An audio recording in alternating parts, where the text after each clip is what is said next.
Welcome into NBA Countdown alongside Stephen A. Smith, Bob Myers, Kendrick Perkins. I'm Malika Andrews. Gentlemen, we have a chance to witness a little bit of history tonight. Steph is 42 points away from the most prolific two-game stretch of his career. And if he starts March anything like he finished February, that number does not seem too far out of reach. And in case you haven't seen, let's catch you up as we get out and run a little bit. Brought to you by Samsung. Steph is coming off one of his best performances of his career. He dropped 56 points, including 12 threes on Thursday against the Magic. The only player to score more points in a game at age 36 or older is Kobe Bryant in the final game of his career. That capped off a strong February where he averaged nearly 31 points, second most in the NBA, trailing only Shai Gilgeous-Alexander. It was also the first time he averaged at least 30 points in a month since March of 2023. And his recent play, plus the arrival of Jimmy Butler, it's given the Warriors new life this season. Since Butler debuted on February 8th, Golden State is 7-1. That's the best record in the Western Conference during that span. And just a little bit more perspective, right, on how far the Warriors have come here. Look at this. This is entering February. Golden State was 11th in the Western Conference, meaning they were outside of the play-in tournament picture. But look how times have changed. Entering March, they're 7th in the West, but essentially in a tie with the Clippers for the 6th and final guaranteed playoff spot. Because if you just take a peek here, they have the same record. Steph, obviously been a huge catalyst of this turnaround, Bob, for the Dubs. You know him better than anyone sitting up here. What's been behind this recent run for Curry? I think he's won confidence, Malik. When the Butler trade happened, I think he and Draymond said, we got one of us. We got another one. A guy that's been there, done that as far as playing in the high-stakes game. They're taking care of the ball since they got him second in assist-to-turnover ratio. And more importantly, I look at it like an analogy of a baseball player that was trying to swing too hard. Curry was. He feels like he's got his groove now. He doesn't feel pressure in the non-Steph minutes. Jimmy's been able to take over, distribute. And again, I have obviously a soft spot for this guy. I've said it before. I think he's the best face of a franchise in the history of sports. And now he's got somebody that can run with him in a Butler. Well, I mean, think about it. Over the last year and a half, last season and a half, he's had one foot in the grave, the other on the banana peel. He's been miserable. The only time we saw Steph Curry smile and play with joy was when he was in the Olympics. Then all of a sudden you get Jimmy Butler, and now he has that hope again. He has that belief again that he actually could go out there and compete at a high level with all the elite teams around the league. Do you know what that does for someone? It did the same thing when Danny Ainge said, you know what, I'm going to go trade for a Ray Allen and a Kevin Garnett. You know what it do? It ups your game, it ups your spirits, it make you want to come to work every day, it make you want to go out there and compete at a high level because now you have a bona fide number two. You have a bona fide number two in Jimmy Butler that also wants to win, that's also signed a contract extension when he got there. So now all of a sudden he has hope. I completely agree with you, Bob, when you talk about Steph Curry as the face of the franchise. I never thought about it that way, but I can't imagine a better face than him. He's just a model citizen and an absolutely fabulous player whose box office and is as lovable as they come. The thing that I have to stand down and give credit to, though, I got to give credit to Steve Kerr. I got to give credit to Joe Lacob and ownership. I got to give credit to these guys because when you acquire a Jimmy Butler, everybody said it reeked of desperation, and maybe it was. But I think all of us, although we have an appreciation for Jimmy Butler, the winner within, and the fact that that brother can sit up there and just improves round by round by round in terms of being playoff Jimmy, to come to the Golden State Warriors and to play the way that he plays, to be in a different way, like a quintessential partner to Steph Curry. I don't know if any of us saw that. Right. And the fact that, you know, this guy gets to the free throw line, he defends, he can score, he can be a bona fide secondary option that takes so much of a load off of Steph Curry. For me, the Golden State Warriors had to see that to some degree. I think a lot of us missed it. We knew that he could ball, but we didn't know if that part fit in Golden State.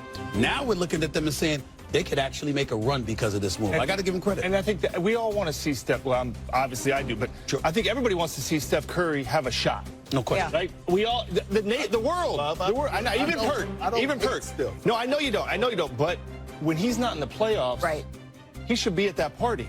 Now, it's up to him to see how long he can stay and the rest of the guys, but to not have him in the playoffs, right. So Jimmy Butler now, we were talking about 10 seed, you know, playing. I think everybody's shifted since he showed up and said, now, what seed are you going to be?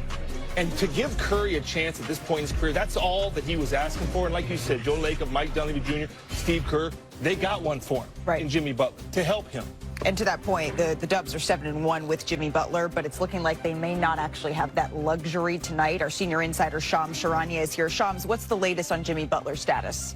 Malika, Jimmy Butler is out tonight. He has back spasms, and he injured it on a specific play in the third quarter, early in the second half of their game Thursday night in Orlando on a collision with Wendell Carter Jr. I'm told he's at treatment around the clock to try to play tonight. Now moving forward, the Warriors are treating this like a day-to-day injury. We'll see if he suits up and plays Monday night, their next game in Charlotte. Okay, so this will be the first game that Jimmy Butler has missed since coming to the Golden State Warriors here. One of the more impressive things, though, about this turnaround in Golden State is that they've done it without their second leading scorer in Jonathan Kuminga. Kuminga's been out since January the 4th. You can see how prolific he was for Golden State, how important he was before he went out. Shams, when can they expect him back? Malika, Jonathan Kuminga is really close on a return. He's in the final stages of a rehab of his significant ankle sprain suffered in January, and his return will not be tonight. It's unlikely to be Monday in Charlotte. They have 3 more games on this road trip before they return home. I'm told the Warriors are considering waiting until next weekend when they're back at home for his return. His integration, though, will be a big challenge. The next big challenge for the Warriors, seeing what role he had. Before his injury, he averaged 21 points per game in his last 10 or 15 games. Shams, thank you. So it sounds like Golden State on the brink of getting an infusion of even more talent here, which begs the question. I know they don't have Jimmy Butler tonight, probably sizing this up, seeing a shorthanded opponent here, Stephen A. But it feels like Golden State can be really dangerous now with this team. What do you Well, first order of business. Let's not make a big deal of Jimmy Butler not being available tonight. Look who he's playing against. I mean, please. If ever there was a night to take off, it's this one. Okay, that's number one. Let's get that out the way first. The Sixers are just horrible. Having said all of that, looking at Golden State, let's pay attention to the Western Conference. When you're talking about Steph Curry, this is a brother that shoots better in the second half after All-Star break from three-point range than he does. He usually shoots 41% like before the break, 44% after the break from three-point range. So him getting hotter now is not a surprise to anybody. But look at the rest of the Western Conference. Oklahoma City still has something to prove. Dallas still has to get healthy. Houston is young.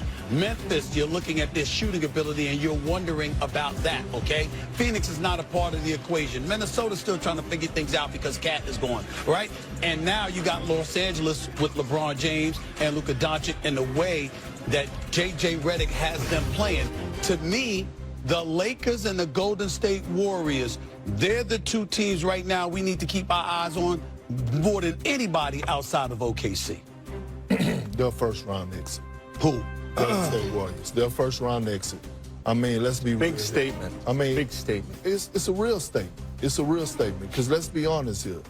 If they happen to get in the 6th spot, which I believe they will, then they possibly could face what? Denver Nuggets. Or Memphis. Hold on. The Denver Nuggets, I got the Nuggets. If they face the Lakers, I got the Lakers. If they face the Grizzlies, really? I got the Grizzlies. I don't have the Grizzlies. You told me. I do. I didn't tell you nothing. I'm telling you right now. I'm telling you right now. And guess what? It won't be a disappointment. It won't be a disappointment because from where they started to where they are now, they still need to make some moves in the offseason to upgrade their roster. I wouldn't be mad. It wouldn't be a disappointing season if they fall out of the first round. Look, okay, we can argue this. We're not arguing. No, I know, we can discuss this. There's 2 teams, in my opinion, in the West that are above everybody else. That's Oklahoma City and Denver. After that, this is what's going to be so fascinating about the rest of this season, this regular season and the playoffs. Beyond that, I think it's wide open. I do. And you talk about the Lakers. I think the Lakers, J.J. Redick have done a great job. Luka and LeBron are figuring it out. But Memphis, Houston, Golden State, Clippers, Lakers, Minnesota. I have a hard time seeing any team in that group that's head and shoulders above another one. But I do see Denver and Oklahoma City. And by the way, last thing I'll say, I know we're not talking about that. Đến với kênh YouTube của mình. Bây giờ mình sẽ đi tô màu để cho các bạn cùng xem. Trên tay mình đây là những sản phẩm mình đã in sẵn để mình tô màu. Mình sẽ tô những bức tranh thật đẹp để gửi tặng cho các bạn. Và không thể thiếu đó là chiếc điện thoại để mình quay video, giá đơn điện thoại. Và đây là